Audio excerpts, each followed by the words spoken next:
Let's learn how to turn off mobile cellular data automatically when you arrive at home. If you want to enable this option but don't know how, you don't need to worry anymore. After watching this video, you'll know how to do it. The first thing you need to do is open the Shortcuts app. When you open the app, you'll find yourself on the Shortcuts page, but you don't need to be there. You need to be on the page that opens when you click on the automation option. Once that page is open, click on the new automation option. If you already have some automations, click the plus sign in the top right corner of the screen. After clicking that, a page with many options will open. From all those options, you need to click on the Arrive option.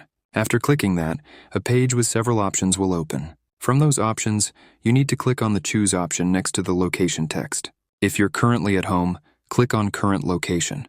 If you're not at home, type your home address in the search bar. Once you've done that, click on the Done option in the top right corner of the screen. Now you need to select the last option, which is Run Immediately. After selecting that, the next thing you need to do is click on the Next option in the top right corner of the screen. After clicking that, a page with many options will open. On that page, you need to click on the New Blank Automation option. After clicking that, a page with several options will open. From those options, you need to click on the blue Add Action option. After clicking that, a menu will open where you need to type cellular data. Once you've typed that, click on the Set Cellular Data option. After clicking that, a page will open where you need to click on the blue word On. Once you click that, it will change to Off. Finally, click on the Done option in the top right corner of the screen.